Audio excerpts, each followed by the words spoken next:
మా latest videos కోసం మా ఈ తెలుగు న్యూస్ ఛానల్ సబ్స్క్రైబ్ చేసి గంట సింబల్ యాక్టివేట్ చేసుకోండి.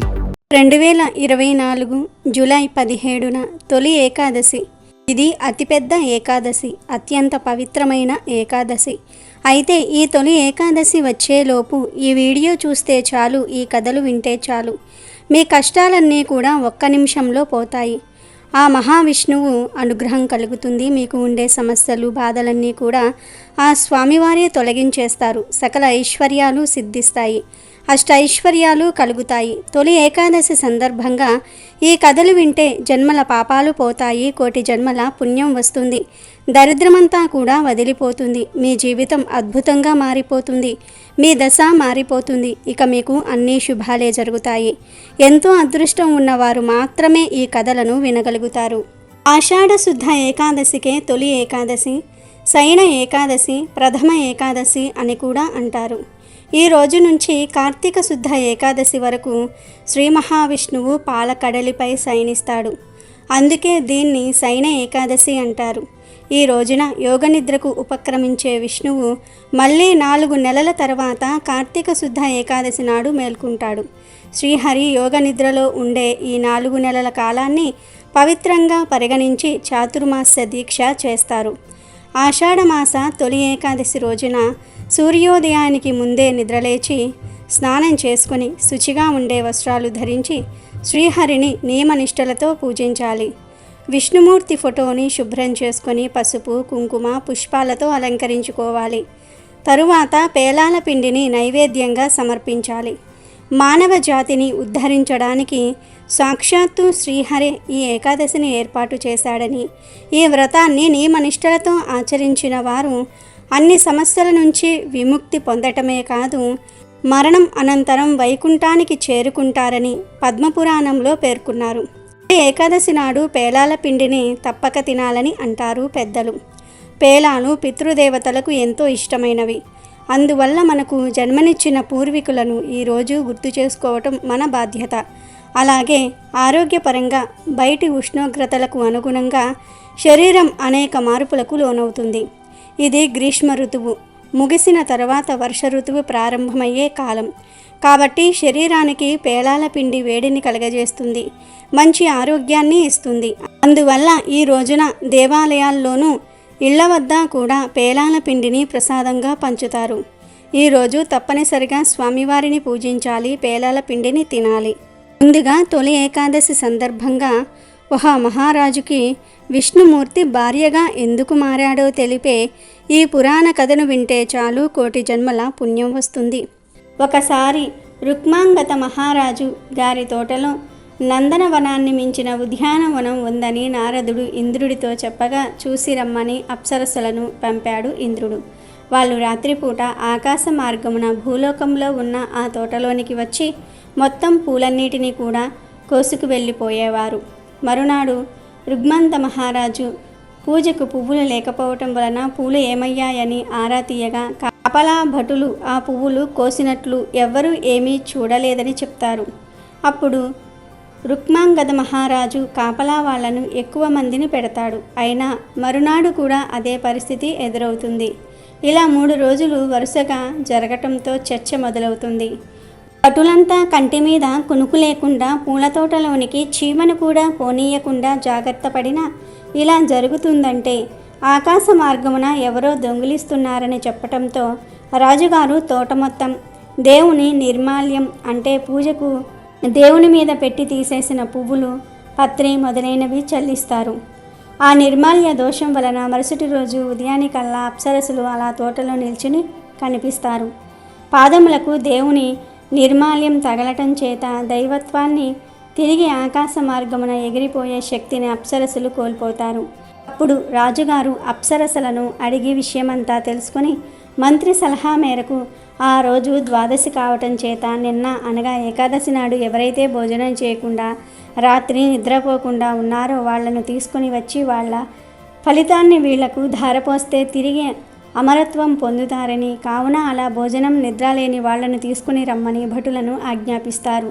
తర్వాత భటులు నగరమంతా కూడా గాలించగా ఒక పూరి గుడిసెలో ఉన్న ముసలవ్వ కనిపిస్తుంది. రాత్రి భోజనం చేశావా అంటే నా కోడలు పెట్టలేదని, భోజనం లేకపోవటం వలన రాత్రి నిద్ర పట్టలేదని చెప్పగా ఆ అవ్వను రాజు వద్దకు తీసుకుని వెళ్తారు భటులు.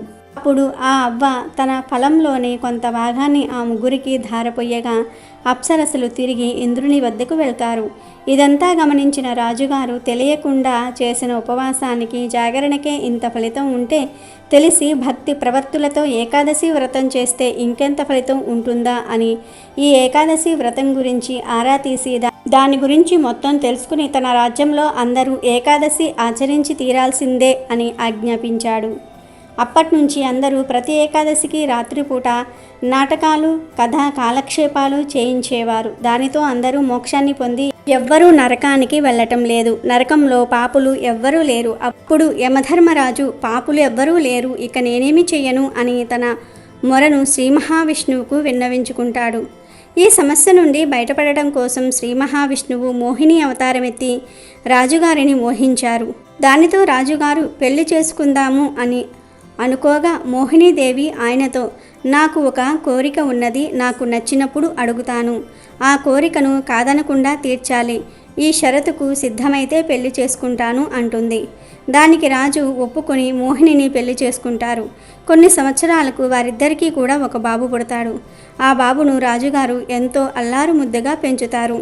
ఒక తొలి ఏకాదశి నాడు మోహినీదేవి ఆ బాబును శివుడికి బలి ఇవ్వవలసినదిగా రాజును కోరుతుంది. మోహినికి ఇచ్చిన మాటకు కట్టుబడి రాజుగారు ఖడ్గంతో బాబును చంపబోగా ఆ ఖడ్గమే పూలమాలాయి బాబు మెడలో పడుతుంది. అప్పుడు మెచ్చిన మోహినీదేవి రూపంలో ఉన్న ఆ శ్రీ మహావిష్ణువు జరిగిన వృత్తాంతమంతా కూడా వివరించి ఇక నుంచి ఏకాదశి ఉపవాసం ఉండి జాగరణ చేసి ద్వాదశి నాడు పూజ చేసి ఈ కథను తలుచుకుని కథ అక్షింతలను వేసుకుంటే 1,000,000 జన్మల పుణ్యం వస్తుంది అని చెప్పాడు. ఇది తెలియని వాళ్ళు, తెలిసిన ఏకాదశిని ఆచరించని వాళ్ళు యమలోకానికి వెళ్తారని రుక్మాంగద మహారాజుకు విష్ణుమూర్తి చెప్పాడు. అలా ఏకాదశి వ్రతం చెయ్యని వారు యమలోకానికి వెళ్ళటం ప్రారంభించారు.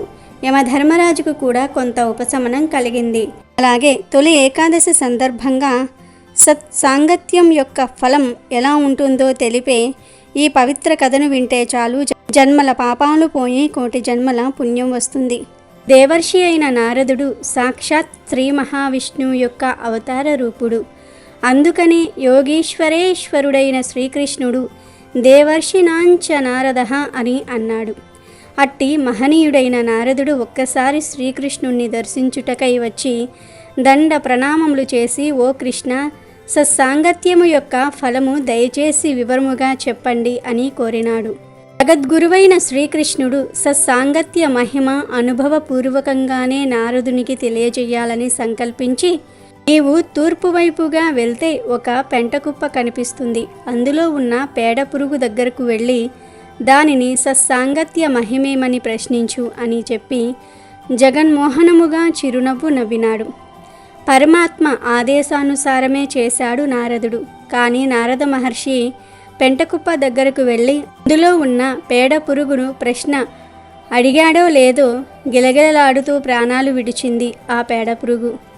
ఇలా జరుగుతుందేమని దుఃఖిస్తూ శ్రీకృష్ణుడి వద్దకు తిరిగి వచ్చి జరిగిందంతా కూడా విన్నవించుకున్నాడు నారదుడు. జరిగినది విని జగన్నాటక సూత్రధారి ఇలా అన్నాడు, నారద, ఇప్పుడు పశ్చిమ దిశగా వెళ్ళు. ఒక పాడుబడిన దేవాలయము, అందులో నివసిస్తున్న పావురము కనిపిస్తాయి. నీ సందేహమును అది తీర్చగలదేమో చూడు అన్నాడు. వెంటనే బయలుదేరి పావురమును కలుసుకుని తన ప్రశ్న వేశాడు నారదుడు. ఏమి చిత్రము, ఆ కపోతము కూడా నారద మహర్షి పాదాల మీద పడి ప్రాణాలు విడిచింది. ఇది ఏమి వింత, ఇంకా ఎన్ని విధాల ఆ భగవంతుడు నన్ను పరీక్షించాలనుకుంటున్నాడో అని చింతిస్తూ శ్రీకృష్ణుడి వద్దకు తిరిగి వచ్చి జరిగినది విన్నవించుకున్నాడు నారదుడు. అప్పుడు కృష్ణుడు, అలా జరిగిందా నారద? అయితే ఈసారి ఉత్తరం దిక్కుగా వెళ్ళు. అక్కడి సంస్థానములోని మహారాజుకు చక్కని మగ శిశువు పుట్టాడు. నీ సందేహమును ఆ శిశువు తీర్చగలదు అని చెప్పి చిరునవ్వు లొలకబోశాడు నందనందనుడు. మొదటి 2 సార్లు జరిగినది తలుచుకొని కొంచెం సంకోచించాడు నారదుడు. సర్వజ్ఞుడైన స్వామి అది గమనించి, నారద, నిర్భయముగా వెళ్ళు, ఈసారి అంతా శుభమే జరుగుతుంది అని ఆశీర్వదించాడు. వెంటనే నారదుడు బయలుదేరి ఆ శిశువు వద్దకు వచ్చి, ఓ పాపాయి, మహాత్ముల సాంగత్యము వలన కలిగే ప్రయోజనమేమిటి అని ప్రశ్నించాడు. నారదుడు ప్రశ్నించిన మరుక్షణం ఆ పసిపాప ఒక దేవతగా మారిపోయి భగవత్స్వరూపుడైన నారదునికి యథావిధిగా ప్రణమిల్లి ఆశ్చర్యముగా చూస్తున్న నారదునితో, దేవర్షి, అలా ఆశ్చర్యపోతున్నామేమిటి? పెంట కుప్పలోనున్న పేడ పురుగును నేనే. అప్పుడు నా జన్మాంతరాల పుణ్యఫలము వలన అమోఘమైన నీ దర్శన భాగ్యము నాకు కలిగినది. మీ వంటి దివ్య పురుషుల సందర్శన మాత్రంచే నాకు పామురము యొక్క జన్మ లభించినది. ఆ జన్మలో కూడా మీ దర్శన భాగ్యము లభించుటచే రాజపుత్రునిగా జన్మించినాను. మరలా ఈ జన్మలో మీ దుర్లభ దర్శనము కలిగినందువలన నాకు దైవత్వము లభించినది. మహాత్ముల సాంగత్యము యొక్క మహిమ ఇంతటిది అని అంటూ దేవలోకానికి వెళ్ళిపోయాడు. ఈ కథలోని నీతి ఏమిటి అంటే, జీవన్ముక్తికి ప్రథమ సోపానము సత్సంగత్యము. రాజకుమారుడు చెప్పినట్టు ఆ సత్సాంగత్యము పురాకృత పుణ్యము వలన కలుగును. కాబట్టి మనకు మంచి పనులు చేస్తేనే సత్పురుషుల సాంగత్యము, తద్వారా జీవముక్తి కలుగుతాయి. కనుక మనము ఎల్లప్పుడూ మంచివారితో ఉండి వారి నుండి మంచిని గ్రహించి తరించాలి. దుష్టులకు ఎల్లప్పుడూ దూరముగా ఉండాలి. అలాగే తొలి ఏకాదశి సందర్భంగా ఏకాదశి దేవి ఎలా పుట్టిందో తెలిపే ఈ పురాణ కథను వింటే చాలు, మీ కష్టాలు పోతాయి, దరిద్రం వదిలిపోతుంది. పూర్వం మృదు మనుష్యుడు అనే ఒక రాక్షసుడు శివుని గురించి తీవ్రమైన తపస్సు చేశాడు. తపస్సుకు మెచ్చి శివుడు ప్రత్యక్షమై ఏం వరం కావాలో కోరుకోమన్నాడు. అప్పుడు మృదు మనుష్యుడు శివుడికి నమస్కారం చేసి, స్వామి, నాకు స్త్రీ పురుషుల నుండి మరణం లేకుండా ఉండేటట్లుగా వరాన్ని ఇవ్వండి అని అడిగాడు. ఆ వరాన్ని అనుగ్రహించిన శివుడు, అయోనిజ అయిన స్త్రీ చేతిలో నీకు మరణం తప్పదని చెప్పాడు. అయోనిజ జన్మించటం అంత సులభమైన పని కాదని గ్రహించిన మృదు మనుషుడు వరగర్వంతో సకల లోకాలను ఆక్రమించాడు. అతని ధాటికి దేవతలంతా పారిపోగా వారి దేవేరులంతా ఒక ఉసిరి చెట్టు తొర్రలో దాక్కున్నారు. ఆ తొర్ర చాలా ఇరుకుగా ఉన్నందువల్ల అప్పుడు జరిగిన ఒరిపిడి నుంచి ఒక కన్య ఉద్భవించింది. ఇంతలో దేవతలను వెతుక్కుంటూ వచ్చిన మృదుమన్యుడు చెట్టు తొర్రను సమీపించాడు. అతడు చెట్టు తొర్రలో వెతకడానికి ప్రయత్నిస్తూ ఉండగా దేవేరుల ఒరిపిడి వలన పుట్టిన అయోనిజ అయిన కన్య చెట్టు తొర్ర నుంచి బయటకు వచ్చి మృదుమన్యుణ్ణి సంహరించింది. ఆ కన్యక పేరే ఏకాదశి. అప్పట్నుంచి ప్రతిపక్షంలో 11వ రోజున ఆమెను పూజించటం ఆచారమయ్యింది. ఒకనాడు జైమిని మహర్షి తన గురువైన వ్యాస మహర్షి వద్దకు వెళ్ళి ఇలా అడుగుతాడు, గురువుగారు, నేను ఏకాదశి అనే పదాన్ని చాలాసార్లు విన్నాను. అసలు ఏకాదశి అంటే ఏమిటి? ఏకాదశి రోజు ఏం చేయాలి? ఏకాదశి గురించి పూర్తి వివరాలు చెప్పి నాకు జ్ఞానోదయం కలగజేయండి అని వ్యాస మహర్షిని అడుగుతాడు. అప్పుడు వ్యాస మహర్షి చిరునవ్వు నవ్వి ఇలా అంటాడు, మంచి ప్రశ్న అడిగావు. ఈ సందేహం రాబోయే తరాల వారికి కూడా కలుగుతుంది. వారిలో కొంతమంది మాత్రమే ఈ విషయాన్ని తెలుసుకోవడానికి ఆసక్తి చూపిస్తారు. వారికి కూడా ఇప్పుడు మనం చెప్పే విషయం చాలా ఉపయోగపడుతుంది అని ఏకాదశి విశిష్టత గురించి ఇలా వివరించసాగారు వ్యాస మహర్షి జైమిని మహర్షికి. సృష్టి ఏర్పడిన తరువాత భగవంతుడైన విష్ణువు పాపమునకు మానవీకరణ చేయదలచి పాప పురుషుణ్ణి సృష్టించాడు. మానవుడు చేసిన పాపాలు కర్మలను బట్టి వారికి శిక్షలు విధించటం, వారికి పునర్జన్మను కలగజేయటం లాంటి ధర్మాన్ని నిర్వర్తించేవాడు పాపపురుషుడు. ఒకనాడు విష్ణువు యమధర్మరాజు వద్దకు వెళ్తాడు. అక్కడి ప్రజలందరూ శిక్షింపబడుతూ ఉంటారు. ఆ ప్రదేశమంతా శిక్షింపబడుతున్న ప్రజల ఆర్తనాదాలు, ఏడుపులతో నిండి ఉంటుంది. వీటన్నిటినీ చూసిన విష్ణుమూర్తి, వీరందరూ ఎవరు, వారిని ఎందుకు శిక్షిస్తున్నారు అని యమధర్మరాజును అడుగుతాడు. దానికి యమధర్మరాజు ఇలా అంటాడు, స్వామి, మీరు పాపపురుషుణ్ణి నియమించారు కదా, ఆయన తన ధర్మాన్ని నిర్వర్తిస్తున్నాడు. ఎవరైనా పాపాలు చేస్తే వారిని పాపపురుషుడు శిక్షిస్తున్నాడు. అందుకే వీరందరికీ ఈ బాధలు అని చెప్పాడు. అప్పుడు విష్ణుమూర్తి, మరి వీరికి ఈ పాపాల నుండి విముక్తి ఎలా లభిస్తుంది అని అడుగుతాడు. అప్పుడు యమధర్మరాజు, నాకు ఎలా తెలుస్తుంది స్వామి? మీరే ఈ జగత్తును సృష్టించారు, మీరే జగన్నాథుడు, మీరే చెప్పాలి అన్నాడు. ఇంతలో విష్ణుమూర్తిలో ఉన్న కరుణ ఒక స్త్రీగా రూపం దాల్చి వచ్చి ఇలా అంది, ఎవరైతే ఈరోజు నా ప్రభువైన విష్ణుమూర్తిని స్మరిస్తారో, ప్రార్థిస్తారో వారికి పాపాల నుండి విముక్తి లభిస్తుంది. ఇదే నా వాగ్దానం అని పలికింది. ఈ విషయాన్ని విన్న యమలోకంలోని పాపులందరూ కూడా విష్ణుమూర్తిని పూజించి వారి పాపాల నుండి విముక్తి పొందుతారు. అప్పుడు ఆ స్త్రీని విష్ణుమూర్తి ఇలా ప్రశ్నిస్తాడు, ఎవరు నువ్వు? నిన్ను ఎవరు పంపించారు అని అడుగగా ఆమె ఇలా చెప్తుంది, స్వామి, నేను మీ పాదదాసిని, ఏకదాసిని, మీలోని కరుణ రూపం దాల్చగా ఏర్పడిన దానిని. దయచేసి మీరు నాకు అనుమతి ఇవ్వండి. ఈరోజు ఎవరైతే మిమ్మల్ని ప్రార్థిస్తారో వారికి పాపాల నుండి విముక్తి లభించేలాగా చెయ్యండి. ఎలా అయితే ఈ యమలోకంలోని పాపులందరికీ విముక్తి లభించిందో అలాగే విశ్వంలోని పాపులందరికీ కూడా ఈరోజు మిమ్మల్ని పూజించటం ద్వారా వారి పాపాల నుండి విముక్తి లభించేలాగా చెయ్యండి స్వామి అని కోరుతుంది. అంతటా విష్ణుమూర్తి ఆమె కోరికను అంగీకరిస్తాడు. ప్రజలందరూ ఈ విషయం తెలిసి విష్ణుమూర్తిని పూజించి వారి పాపాల నుంచి విముక్తి పొందుతారు. ఇది తెలిసిన పాపపురుషుడు విష్ణువు వద్దకు వెళ్ళి, స్వామి, అందరూ మిమ్మల్ని ప్రార్థించి వారి పాపాల నుండి విముక్తి పొందుతున్నారు, మరి నేను ఏం చెయ్యాలి?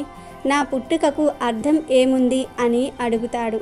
దానికి విష్ణుమూర్తి, నీవు అవసరం లేదు, నా రాజ్యం వదిలి వెళ్ళిపో అంటారు. దానికి పాపపురుషుడు, నీవు జగమంతా ఉండే జగన్నాథుడవు, నేను ఎక్కడికి వెళ్ళను అని అడుగుతాడు. అప్పుడు విష్ణుమూర్తి, ఎప్పుడైతే ఏకాదశి తన కార్యనిర్వహణలో ఉండదో అప్పుడు నీ ధర్మాన్ని పాటించు అని చెప్తాడు. ఆమె ఎప్పుడు అధికారంలో ఉంటుందో అప్పుడు నీవు ఎక్కడైనా దాక్కో అని చెప్తాడు. దానికి పాపపురుషుడు, నేనెక్కడ దాక్కోవాలి అని అడుగుతాడు. అంతటా విష్ణుమూర్తి, ఏకాదశి రోజు నీవు ధాన్యంలో దాక్కో అని అంటాడు. ఆయన చెప్పిన విధంగానే పాపపురుషుడు ఏకాదశి రోజు ధాన్యాలలో దాక్కుని ఉంటాడు. అందుకే ఏకాదశి రోజు ధాన్యాలను తినటం మహాపాపం. ఏకాదశి రోజు చేసే ఉపవాసం ఎందుకంటే ఏకాదశి అంటే 11, ఉప అంటే దగ్గరగా, వాసం అంటే జీవించటం అని అర్థం. ఈరోజు నిద్ర తిండి వదిలేసి మానవుని యొక్క 11 సూక్ష్మ జ్ఞానములతో ఆయన మీద ఏకాగ్రతతో జీవించటమే ఉపవాసం. విష్ణుమూర్తిని ప్రార్థించటంలో మానవుడికి అవసరమైన తిండిని కూడా వదిలేసి 11 జ్ఞానేంద్రియాలను ఆయన మీదే లగ్నం చేయాలి. ఆకలితో ఉండి ఆత్మ మీద మనసును లగ్నం చేయలేము అనుకునేవారు పండ్లు పాలు తీసుకోవచ్చు, అవి కూడా సరిపోకపోతే కావలసినన్ని తినవచ్చు. అని ఆ పరమాత్మ మీదే మొత్తం మనసును లగ్నం చేసి మంచి భక్తి శ్రద్ధలతో పూజించాలి అని వ్యాస మహర్షి జైమిని మహర్షికి చెప్పాడు. అలాగే ఈ తొలి ఏకాదశి నుండి గోపద్మ వ్రతం చేస్తారు. గోపద్మ వ్రతము అనేది చాతుర్మాస్య సమయంలో గోవులను పూజించడానికి ఏర్పాటు చేసుకున్న వ్రతము. అనంతనే సకల శుభాలను కలగజేసే గోపద్మ వ్రత కథను తెలుసుకుందాం. ఒకసారి దేవసభలో అప్సర రంభనాట్య ప్రదర్శన చేస్తుంది. మనోహరంగా వాయిస్తున్న సంగీత వాయిద్యముల నడుమ ఆమె అద్భుత నాట్యం కొనసాగుతూ ఉండగా ఒక తబలా పగిలి అపస్వరం రావటంతో కార్యక్రమం ఆగిపోయింది. దానికి ఇంద్రుడు నొచ్చుకుని వెంటనే యముణ్ణి పిలిపించి భూలోకంలో గోపద్మ వ్రతమాచరించని వారి చర్మం వలిచి తెచ్చి తబలాను బాగు చేయవలసినదిగా కోరతాడు. దానికి యముడు భూలోకంలో అటువంటి వారు ఎవరైనా ఉన్నారేమో తెలుసుకుని రమ్మని తన భటుల్ని పంపిస్తాడు. ఆ భటులు లోకమంతా కూడా తిరిగి వచ్చి యమునికి ఇలా నివేదిస్తారు. గౌరి, సావిత్రి, అనసూయ, ద్రౌపది, అరుంధతి మరియు సరస్వతి ఇలా అందరూ కూడా ముగ్గులు వేసి పూజిస్తూ ఉన్నారు. ఒక్క శ్రీకృష్ణుని సోదరి అయినటువంటి సుభద్ర ఇంటి వద్ద మాత్రం ముగ్గు లేదు అని తెలియజేస్తాడు. దానికి యముడు వారిని ఆమె చర్మాన్ని తీసుకుని వచ్చి ఆ తబలాకు బిగించవలసినదిగా ఆదేశిస్తాడు. ఈ సమాచారాన్ని నారదుడు శ్రీకృష్ణునికి చేరవేస్తాడు. విషయం తెలుసుకున్న శ్రీకృష్ణుడు ఉదయం నిద్రలేచిన వెంటనే సుభద్ర దగ్గరకు వెళ్ళి ఆమెను ఇంటి వద్ద ముగ్గు ఎందుకు వేయలేదు మరియు వ్రతాన్ని ఎందుకు ఆచరించటం లేదు అని అడుగుతాడు. దానికి సుభద్ర, నాకు సూర్య చంద్రుల వంటి 2 సోదరులు, మహావీరుడైన అర్జునుని వంటి భర్త, దేవకీ వసుదేవుల వంటి తల్లిదండ్రులు ఉండగా నేను దేనికోసం వ్రతం చెయ్యాలి అని ఎదురు ప్రశ్న వేస్తుంది. దానికి శ్రీకృష్ణుడు అన్నీ ఉన్నా గాని భవిష్యత్తు కోసం వ్రతం చెయ్యాలని ఆమెను ఒప్పించి ఆమెకు వ్రత విధానాన్ని ఇలా వివరిస్తాడు. గద్ద విష్ణు పాదము, శంఖము, చక్రము, గద, పద్మము, స్వస్తిక, బృందావన, వేణువు, వీణ, తబల, ఆవు, దూడ, 33 పద్మములు, రాముని ఉయ్యాల, సీత చీర అంచు, తులసి ఆకు, ఏనుగు మరియు భటులను ముగ్గుతో, నదులు, చెరువులు మరియు దేవుని చిత్రాలతో కలిపి గీయాలి అని చెప్తాడు. అప్పుడు సుభద్ర రాతి పొడిని ముత్యములు మరియు పగడములతో కలిపి ముగ్గు చేసింది. ఆ తర్వాత శ్రీకృష్ణుడు తెలిపిన విధంగా గోపద్మ వ్రతాన్ని ఆచరించింది. ఆ విధంగా సుభద్ర గోపద్మ వ్రతం ఆచరించి యమభటుల నుండి తప్పించుకోగలిగింది. అప్పటి నుండి ఈ వ్రతం ప్రాచుర్యం పొందింది. యమభటులు ఉత్తరానికి తలపెట్టి పడుకొని ఉన్న ఒక ఏనుగు నుండి చర్మము సంగ్రహించి తబలా బాగు చేసుకున్నారు. ఒకసారి కైలాసంలో శివుని చేతి మెత్తదనాన్ని చూసిన పార్వతి, మీ చెయ్యి ఇలా మెత్తగా మృదువుగా ఉండడానికి కారణం ఏమిటి అని శివుణ్ణి అడిగింది. అప్పుడు పరోపకారం చేయటం వలన చేతులు మెత్తగా ఉంటాయని చెప్పాడు. అందుకే ఎముకలేని చెయ్యి అని దానం చేసేవారిని వర్ణిస్తారు అని చెప్తాడు. ఆ మాటలు విన్న పార్వతీదేవికి పరోపకార సేవ చెయ్యాలనే కోరిక కలిగింది. దాంతో మారువేషంతో భూలోకానికి వెళ్ళింది. 6 ఏళ్ల నాచి అనే పేరు గల గర్భిణికి చెయ్యూతనిచ్చి సేవ చేసి 11 రోజుల తర్వాత సకల ఐశ్వర్యాలు కలగజేసి చాతుర్మాస్య గోపద్మ వ్రతాన్ని తెలిపి అంతర్ధానమైపోయింది. 5 ఏళ్ల తర్వాత అమ్మకు నారికేళ్ల నాంచి పరిస్థితిని తెలుసుకోవాలనిపించింది. అప్పుడు నారేళ్ల నాంచి గోపద్మ వ్రత ఉద్యాపన చేసుకుంటోంది. పార్వతీదేవి ఓ ముసలమ్మ రూపంలో నారేళ్ల నాంచి ఇంటి దగ్గరకు వెళ్ళి మంచి నీళ్ళు అడిగింది. నారేళ్ల నాంచి కోపంతో ఆమెకు బయట తొట్టిలో నీరివ్వమని తన పనివారితో చెప్పింది. నారేళ్ల నాంచి ప్రవర్తనతో అవమానపడిన పార్వతీదేవి తిరిగి శివుని దగ్గరకు వెళ్ళి ఆమెకు ఐశ్వర్యం లేకుండా చెయ్యమని కోరింది. నారేళ్ల నాంచి గోపద్మ వ్రతం చేసింది కనుక అది సాధ్యపడదన్నాడు శివుడు. పార్వతీదేవి తర్వాత విష్ణువు దగ్గరకు వెళ్ళి నారేళ్ల నాంచికి ఐశ్వర్యం లేకుండా చెయ్యమని కోరింది. కానీ విష్ణువు కూడా తానేం చేయలేనన్నాడు. చివరికి నారదుడు వెళ్ళి నారేళ్ల నాంచికి జరిగిందంతా కూడా తెలిపాడు. తన అపరాధాన్ని గ్రహించిన భక్తురాలు వెంటనే పార్వతీ పరమేశ్వర్లకు పాయసం, గణపతికి ఉండ్రాళ్ళు నైవేద్యం చేసి క్షమించమని కోరుకుంది. తర్వాత శాంతించిన పార్వతీదేవి పరమేశ్వరుడు కలిసి ఆమెకు సకలైశ్వర్యాలు అందజేశారు.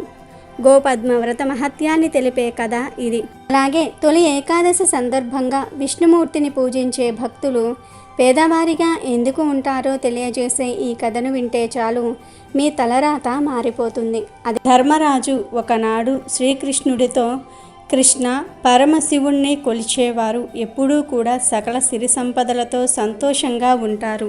విష్ణుమూర్తిని సేవించే పుణ్యాత్ములు పేదవారిగా ఉంటారు కదా, దీనికి కారణమేంటని సందేహాన్ని వెళ్ళబుచ్చుకున్నాడు. దానికి శ్రీకృష్ణుడు తన అనుగ్రహం ఎవరి మీద పడుతుందో ఆ ఉత్తమ భక్తుడి సమస్త సంపదలను తాను లేకుండా చేస్తానని, అతడప్పుడు ధనహీనుడై బాధలు పడుతూ బంధుమిత్రులను వదిలి తన భక్తులతో స్నేహం చేస్తాడని, ఆ క్రమంలో ఆత్మ జ్ఞానాన్ని పొంది తనకు చేరువవుతాడని అన్నాడు. తరువాత కొంతకాలానికి అవ్యమైన మోక్ష పదం అంటే ఏమిటో అర్థం చేసుకుంటాడని, చివరికి ముక్తిని పొందుతాడని, విష్ణు సాన్నిధ్యంలో పరమానందాన్ని అనుభవిస్తాడని అంటాడు శ్రీకృష్ణుడు. అందుకే తన సేవ చాలా కఠినమైనదని భావించి చాలామంది ఇతర దేవతలను కొలుస్తారని చెప్పాడు. అన్య దేవతలిచ్చే సిరి సంపదలు, వరాలు, అధికారాలు శాశ్వతం కాదని స్పష్టం చేశాడు. నీ సందేహం నివృత్తి కొరకు ఒక కథ చెప్తాను విను అని శ్రీకృష్ణుడు ఇలా చెప్పసాగాడు. పూర్వం శుకుడనే ఒక వైద్యుడుండేవాడు. అతడి కొడుకు వృకాసురుడు పరమ దుర్మార్గుడు. ఒకనాడు అతడు నారద మహర్షిని దర్శించి బ్రహ్మ, విష్ణు, మహేశ్వర్లలో ఎవరు గొప్ప అని ప్రశ్నించాడు. త్రిమూర్తులలో ఎవరు శీఘ్రకాలంలో తమ భక్తులకు వరాలను ప్రసాదిస్తాడని అడిగాడు. జవాబుగా నారదుడు త్రిమూర్తులలో శివుడిని ప్రార్థిస్తే ఆయన కోరికలన్నీ కూడా వెంటనే ఫలిస్తాయని చెప్పాడు. తక్షణమే వృకాసురుడు బయలుదేరి కేదార తీర్థానికి వెళ్ళి శంకరుని గూర్చి ఉగ్రమైన నియతితో తపస్సు చేయసాగాడు. అలా 7 రోజుల పాటు ఘోరమైన తపస్సు చేసి 7వ రోజున కేదార తీర్థంలో పవిత్ర స్నానం చేసి వృకాసురుడు గండ్రగొడ్డలితో తన తల నరికి అగ్నిగుండంలో వెయ్యబోయాడు. అప్పుడు అగ్నిగుండం నుండి శివుడు ప్రత్యక్షమై వృకుడి తపస్సుకు మెచ్చుకున్నానని అన్నాడు. వరం కోరుకోమన్నాడు. తాను ఎవరి తల మీద చెయ్యి పెడితే వాడి తల వెంటనే 100 వక్కలై వాడు మరణించాలని కోరగా శివుడు దాన్ని ప్రసాదించాడు. వృకుడు తనకిచ్చిన వరాన్ని పరీక్షించాలనుకొని శంకరుడి మీదికి వెళ్ళాడు. శివుడు తల మీద చెయ్యి పెట్టబోయాడు. శివుడు భయంగా పరిగెత్తాడు. ఇద్దరూ ముల్లోకాలు తిరిగారు. చివరకు పరమశివుడు విష్ణు స్థానాన్ని సమీపించాడు. శివుడి పరిస్థితిని విష్ణుమూర్తి తన దివ్య దృష్టితో తెలుసుకున్నాడు. వృకాసురుడి మదం అణచడానికి వటువు వేషంలో వాడి దగ్గరికి వెళ్ళాడు. అక్కడికి ఎందుకు వచ్చావని వటువు రూపంలో ఉన్న విష్ణువు వృకాసురుడిని అడిగాడు. తానక్కడికి వచ్చిన సంగతి సవివరంగా చెప్పాడు వృకాసురుడు. శివుడిచ్చిన వరాలను నమ్మవద్దని, తానిచ్చిన వరం అసత్యమని తేలుతుందనే శివుడు పారిపోతాడని అన్నాడు వటుడి రూపంలో ఉన్న విష్ణువు. శివుడు వాడికి ఇచ్చిన వరం ప్రభావం తెలుసుకోవడానికి ఒక ఉపాయం చెప్తానన్నాడు. వృకాసురుడిని శుభ్రంగా స్నానం చేయమని, పరిశుభ్రంగా శివుడి వెంట వెళ్తే వాడు శివుణ్ణి తాకి కోరిక నెరవేర్చుకోవచ్చునని సలహా ఇచ్చాడు. వృకుడు విష్ణు మాయకు లోబడిపోయాడు. అజ్ఞానానికి లోనయ్యాడు. వటుడు చెప్పినట్లే స్నానం చేస్తూ తన చేతిని తన తల మీదనే పెట్టుకొని చనిపోయాడు. వృకుడి తల 100 వక్కలై హతమైపోయాడు. అప్పుడు విష్ణుమూర్తి శివుడిని చూసి వృకుడి లాంటి దుర్మార్గులకు అలాంటి వరాలు ఇవ్వకూడదని చెప్పాడు. ఇదిలా ఉండగా మహా తపస్సంపన్నులైన కొందరు మునీశ్వరులు ఒకసారి సరస్వతీ నది ఒడ్డున శాస్త్రోక్తంగా అనేక యజ్ఞాలు చేయసాగారు. వారి మధ్య ఒకనాడు త్రిమూర్తులలో అధికులు ఎవరన్న చర్చ వచ్చింది. అది తెలుసుకోవడానికి సమాయత్తమయ్యారు. అంతా కలిసి ఎవరో తెలుసుకోవడానికి భృగు మహర్షిని వినియోగించుకున్నారు.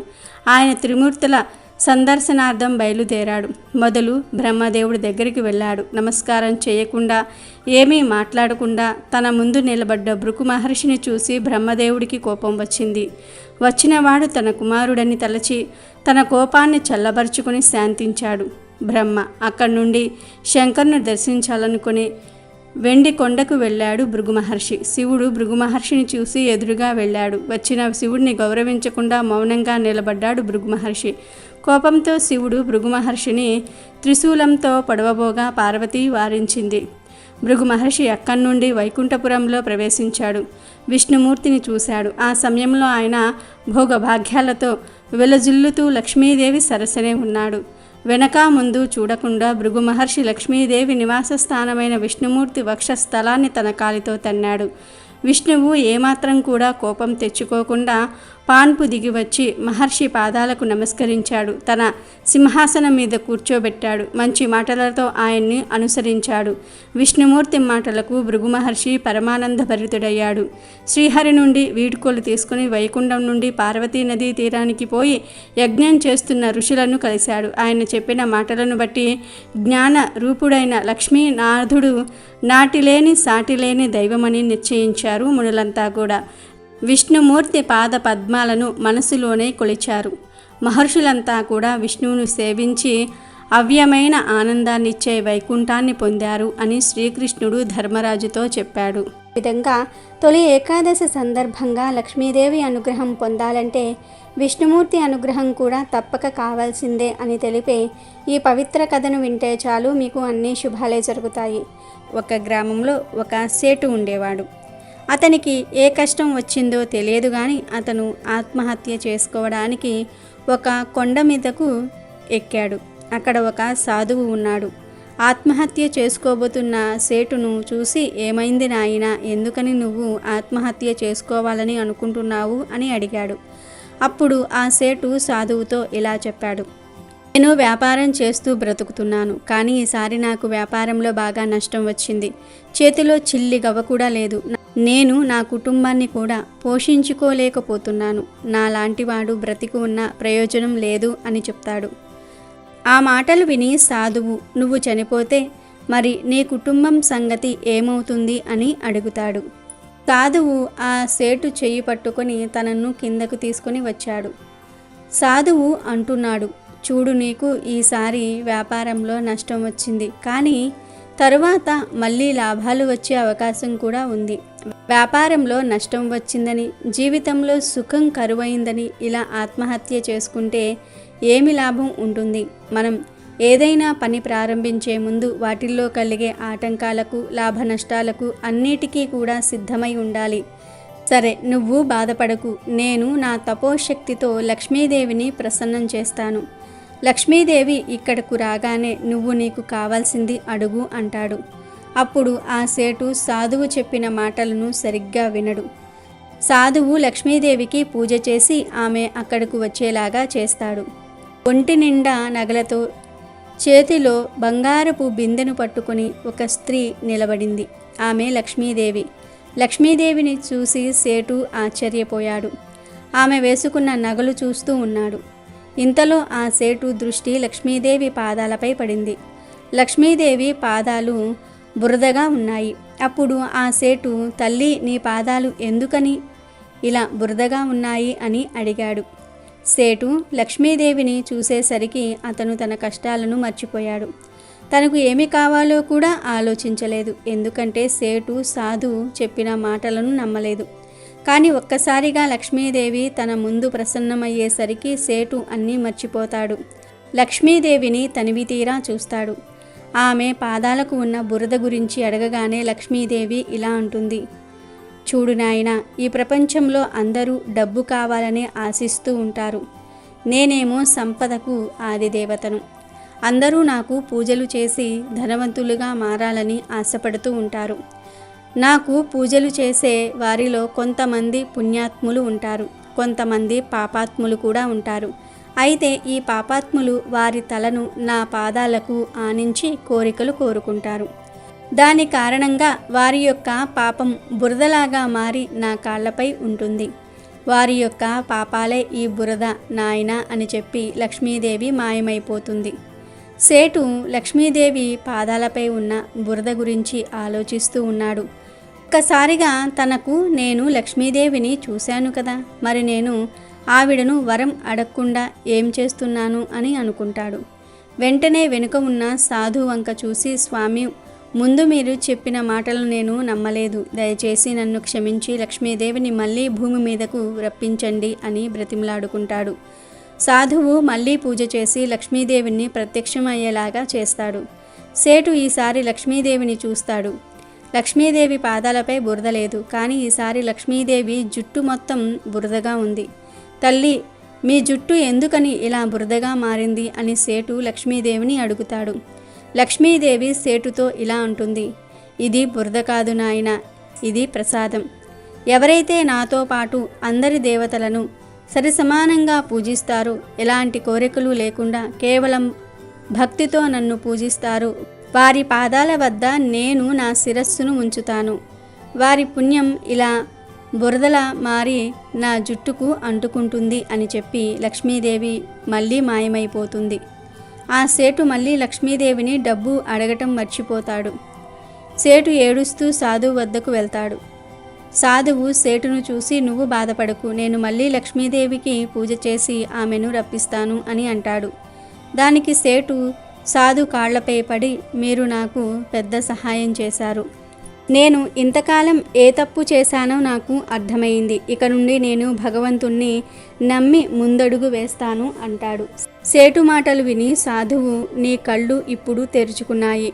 చూడు, ఎవరైతే ధనం కావాలని కోరుకుంటారో, కేవలం ధనం కోసం ప్రాధేయపడతారు, అలాంటి వారి దగ్గర నుండి ఉన్నట్టుండి ధనం మాయమైపోతుంది. కేవలం లక్ష్మీదేవిని పూజించి ధనవంతులుగా మారిపోవాలని అనుకుంటారు. కానీ విష్ణువును పూజించకుండా లక్ష్మీదేవిని మాత్రమే పూజిస్తే లక్ష్మీదేవి ప్రసన్నం చెందుతుంది, కానీ వారి వద్ద ఎక్కువ కాలం ఉండదు. ఏదో ఒక రూపంలో వారికి నష్టాలు కలుగుతూనే ఉంటాయి. కేవలం లక్ష్మిని పూజిస్తే సరిపోదు, విష్ణువును కూడా పూజించాలి. ఎక్కడైతే లక్ష్మి విష్ణువులు పూజింపబడతారో అక్కడ వీరు కొలువు తీరి ఉంటారు, సర్వ సంపదలను ప్రసాదిస్తారు. స్వయంగా లక్ష్మీదేవియే ఈ మాట చెప్పింది అని సాధువు సేటుతో అంటాడు. అప్పుడు సేటు, స్వామి, లక్ష్మీదేవిని ఎలా ప్రసన్నం చేసుకోవాలి? నేను నిత్యం ధన సంపదలతో లక్ష్మీదేవి కటాక్షంతో ఉండాలంటే ఏమి చేయాలి అని అడుగుతాడు. దానికి సాధువు సేటుతో, నేను నీకు లక్ష్మీ విష్ణువులకు సంబంధించిన ఒక కథ చెప్తాను. లక్ష్మీదేవి భక్తులు ఈ కథను శ్రద్ధగా వినాలి అని చెప్పి సేటును ఒకచోట కూర్చోబెడతాడు. మనం లక్ష్మీదేవి కథలు, వ్రత కథలు, పురాణ కథలు వినేటప్పుడు మన శ్రద్ధంతా కూడా ఈ కథపైనే ఉండాలి. అప్పుడే ఆ కథలోని పరమార్థమేమిటో మనకు తెలుస్తుంది అని చెప్పి కథ చెప్పటం ప్రారంభిస్తాడు. వైకుంఠంలో శ్రీ మహావిష్ణువు శేషపాన్పుపై ఉన్నాడు. స్వామి పాదాల వద్ద లక్ష్మీదేవి ఉంది. విష్ణువు కళ్ళు మూసుకొని నవ్వుతూ ఉంటాడు. అది చూసి లక్ష్మీదేవి, ఏమైంది స్వామి, ఎందుకని అలా నవ్వుతూ ఉన్నారు అని అడుగుతుంది. దానికి విష్ణువు, ప్రజలు నన్ను గోవిందా గోవిందా అని, నారాయణ నారాయణ అని పిలుస్తూ ఉన్నారు. నా నామాన్ని జపిస్తూ ఉన్నారు. ప్రజలకు నాపై అపారమైన భక్తి ఉంది కదా దేవి అని విష్ణువు లక్ష్మీదేవిని అడుగుతాడు. దానికి లక్ష్మీదేవి, స్వామి, ప్రజలు చాలా తెలివైన వారు. వారు మీ పేరును పలుకుతూ ఉంటుంది కూడా నా కోసమే, నేను ప్రసన్నం చెందడానికే అని అంటుంది. ప్రజలు కేవలం నన్ను ప్రసన్నం చేసుకోవడం కోసమే నా భర్త అయిన మిమ్మల్ని పూజిస్తూ ఉన్నారు అంటుంది లక్ష్మీదేవి. లక్ష్మీదేవి మాటలు విన్న విష్ణువు, అవునా, సరే అయితే నేను ఒక బ్రాహ్మణ వేషంలో భూమి మీదకు వెళ్తాను. నేను అక్కడ ప్రవచనాలను చెప్పి ప్రజలకు నాపై ఉన్న భక్తిని నీకు నిరూపిస్తాను అని చెప్పి వైకుంఠం నుండి నేరుగా భూలోకానికి వచ్చి ఒక బ్రాహ్మణుడిగా మారుతాడు. బ్రాహ్మణ రూపంలో ఉన్న విష్ణుమూర్తి ఒక వర్తకుడి ఇంటికి వెళ్ళి తలుపు కొడతాడు. ఆ వర్తకుడు బయటకు వచ్చి, ఎవరు మీరు అని బ్రాహ్మణుణ్ణి అడుగుతాడు. అప్పుడు ఆ బ్రాహ్మణుడు, నేను ఈ గ్రామంలో ప్రవచనాలు చెప్పడానికి వచ్చాను. నాకు ఒక చోటును చూపిస్తే నేను అక్కడ ఉండి ప్రవచనాలు చెప్పుకుంటాను అని అంటాడు. వర్తకుడు బ్రాహ్మణుడితో, మీరు ప్రవచనాలు చెప్పడానికి వచ్చారు కాబట్టి మీరు ఎన్ని రోజులు ఉండాలనుకుంటుంటే అన్ని రోజులు మా ఇంట్లో ఉండండి. దైవ కథలు చెప్పేవారు దైవంతో సమానం. మీకు నేను సేవలు చేస్తాను అని చెప్పి బ్రాహ్మణ రూపంలో ఉన్న విష్ణుమూర్తికి తన ఇంటిలోనే నివాసం ఏర్పాటు చేశాడు. బ్రాహ్మణ రూపంలో ఉన్న విష్ణుమూర్తి రోజు గుడి వద్దకు వెళ్ళి ప్రవచనాలు చెప్పేవాడు. రోజు రోజుకు బ్రాహ్మణుడు చెప్పే ప్రవచనాలు వినడానికి భక్తులు పెరుగుతూ వచ్చారు. అది చూసి బ్రాహ్మణ రూపంలో ఉన్న విష్ణుమూర్తికి ఆనందం కలిగింది. ప్రతిరోజు ప్రవచనాలు చెప్పి తర్వాత వర్తకుడి ఇంటికి వెళ్ళి సేద తీరేవాడు. అలా ఒకరోజు బ్రాహ్మణుడు ప్రవచనాలు చెప్తున్నాడు. వైకుంఠంలో ఉన్న లక్ష్మీదేవి స్వామివారికి తన ప్రభావం చూపించడానికి ఒక ముసలి అవ్వగా మారి స్వామివారు ఉన్న గ్రామంలోనికి వచ్చింది. అప్పుడు ఒక స్త్రీ ప్రవచనాలు వినడానికి హడావిడిగా బయలుదేరుతుంది. ఆమెను చూసి అవ్వ రూపంలో ఉన్న లక్ష్మీదేవి, తల్లి, నాకు చాలా దాహంగా ఉంది, కొంచెం త్రాగడానికి మంచినీరు ఇవ్వమని అడుగుతుంది.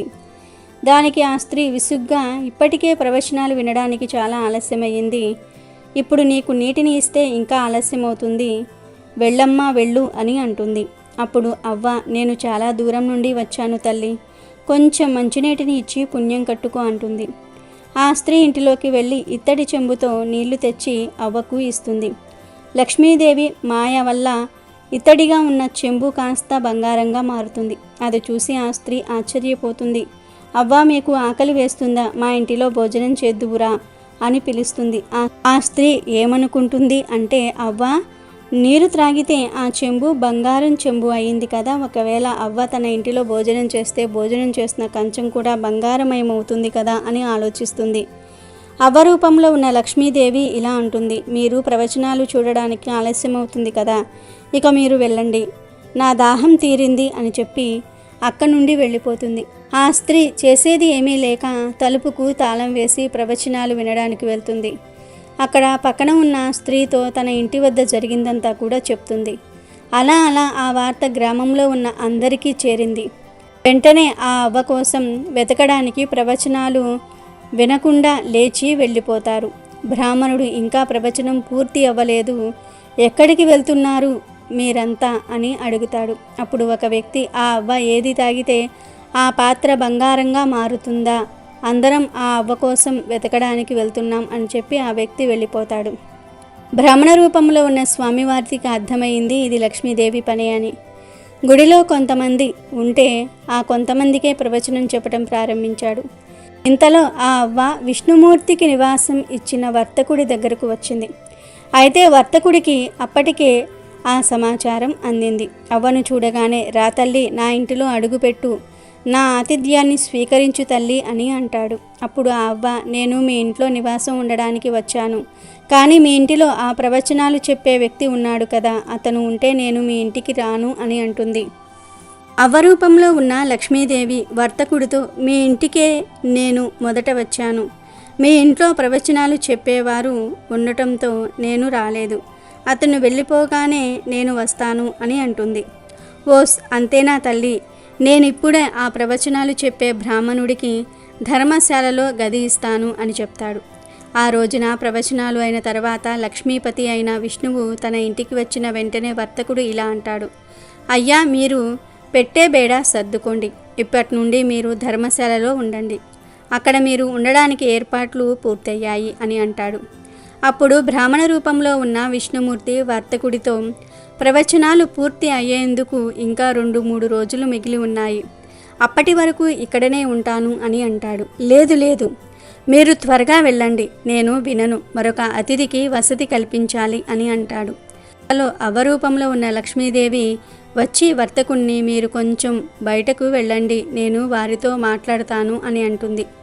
వర్తకుడు బయటకు వెళ్ళిన తర్వాత లక్ష్మీదేవి విష్ణుమూర్తితో, ప్రభువు, మీరు ఇప్పుడు ఒప్పుకుంటారా?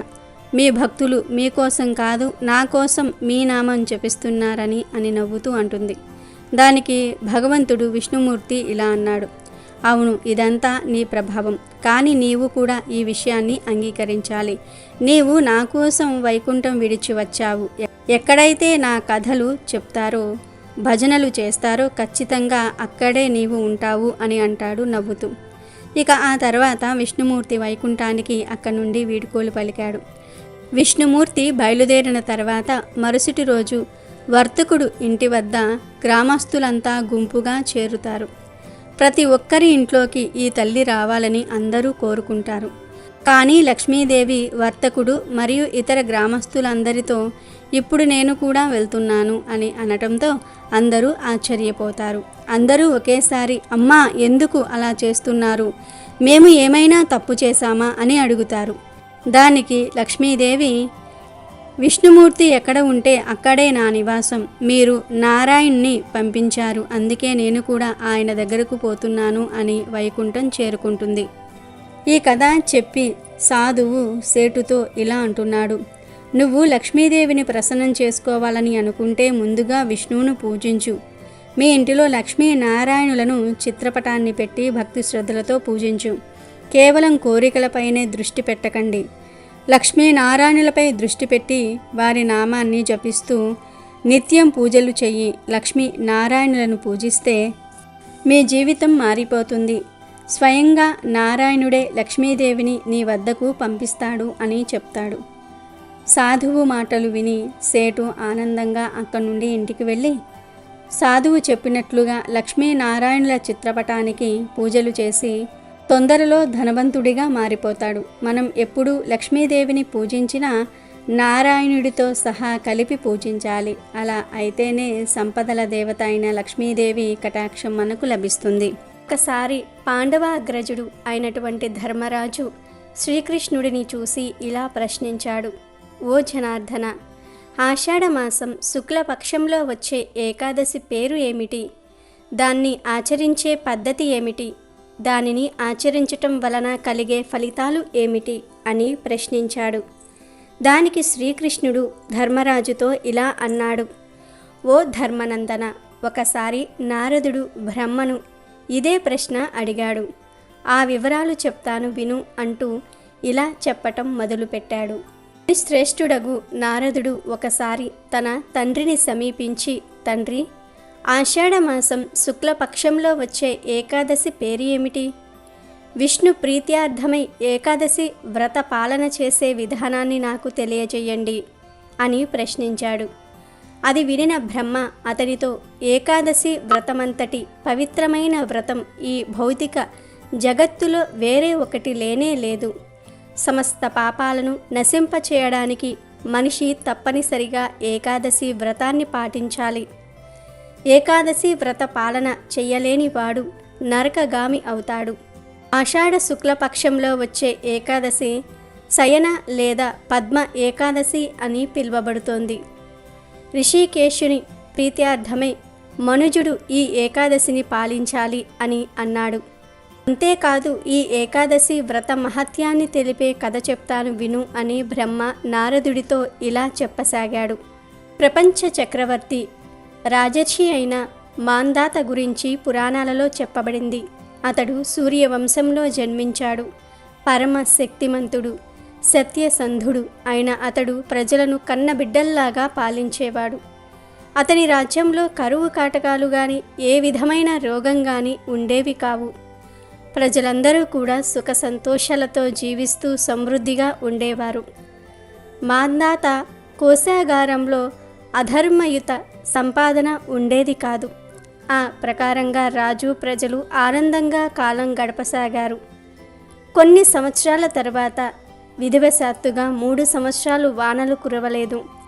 ఫలితంగా ప్రజలు ఆకలి పీడితులై చింతాపూర్ణులయ్యారు. ఆహార కొరత వలన కలిగిన దుఃఖ ఫలితంగా యజ్ఞ యాగాదులు, వేదాధ్యయనం నిలిచిపోయాయి. అప్పుడు ప్రజలందరూ కూడా రాజు వద్దకు వెళ్ళి అతనితో ఇలా అన్నారు: రాజా, మేము చెప్పేది విను. శాస్త్రాలలో నారం అంటే జలం అని చెప్పబడింది.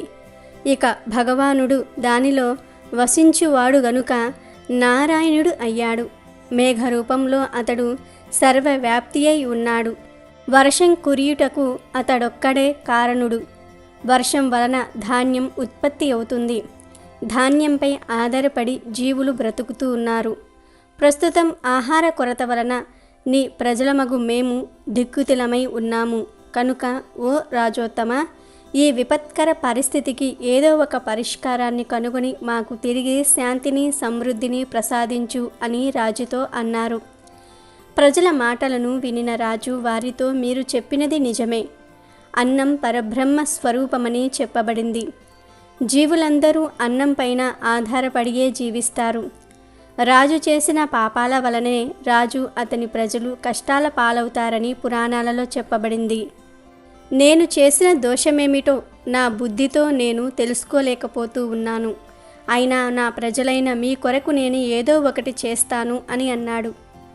ఈ విధంగా పలికిన మాందాత ముఖ్య సైన్యాన్ని తీసుకొని వెళ్ళి బ్రహ్మకు నమస్కరించి అరణ్యంలో ప్రవేశించాడు. మాందాత అరణ్యంలో నిత్యం ఋష్యాశ్రమాలను సందర్శించాడు. అడవిలో తిరుగుతూ ఉన్నప్పుడు అదృష్టవశాత్తుగా అతడు బ్రహ్మ తనయుడైనటువంటి అంగీర ఋషిని కలిశాడు. బ్రహ్మ తేజస్సుతో వెలిగిపోతున్న అంగీర ఋషి తన తేజస్సుతో నలుదిక్కులను ప్రకాశింపచేస్తూ ఉన్నాడు. రాజు ఆయనను చూడగానే తన వాహనం నుండి క్రిందకు దిగి పాదాభివందనం చేశాడు. ఋషి ఆ రాజును ఆశీర్వదించాడు. తర్వాత అంగీర ఋషి మాందాతను క్షేమ సమాచారాలు అడుగగా ఆ రాజు 3 సంవత్సరాల నుండి వర్షాలు కురియుటలేదని, తత్ఫలితంగా తన ప్రజలు అనేక కష్టాల పాలవుతూ ఉన్నారని, ఆ కరువు కాటకాలకు కారణమేమిటో తనకు తెలియటలేదని పలికాడు. తన ప్రజలు తిరిగి సుఖ శాంతులను పొందే విధానాన్ని తెలియజేయమని ప్రార్థించాడు. మాందాత మాటలు విన్న అంగీర ఋషి రాజుతో, రాజా, ఇది సత్యయుగం, అన్ని యుగాలలోకి సర్వోత్తమమైన యుగం. ఈ యుగంలో జనులు పరబ్రహ్మ ఆరాధనలో ఉంటారు. ధర్మం 4 పాదాలతో నడుస్తుంది. బ్రాహ్మణులు తప్ప వేరెవ్వరూ ఈ యుగంలో తపస్సు చేయరాదు. ఈ నియమం ఉన్నప్పటికీ ఒక శూద్రుడు నీ రాజ్యంలో తపస్సు చేస్తూ ఉన్నాడు. ఈ అధర్మయుత ప్రవర్తన కారణంగానే నీ రాజ్యంలో కరువు సంభవించింది. కనుక అతనిని వధించి నీ రాజ్యంలో శాంతి సమృద్ధులను నెలగొల్పుము అని చెప్పాడు. కానీ తపోనిష్ఠుడైన అమాయకుణ్ణి వధించటం తనకు అసాధ్యమని, అందువలన తనకు వేరే సులభ పరిష్కారం తెలుపమని మాందాతరాజు అంగీర ఋషిని ప్రార్థించాడు.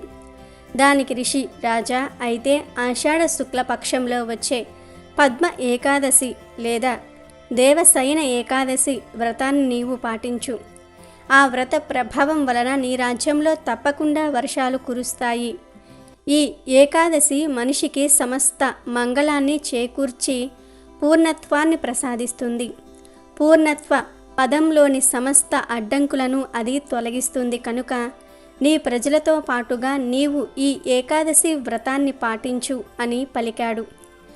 ఋషి వాక్యాలను వినిన మాందాత నగరానికి తిరిగి వచ్చి ఆషాఢమాసంలో బంధుమిత్ర పరివార సహితంగా శయన ఏకాదశి వ్రతాన్ని పాటించాడు.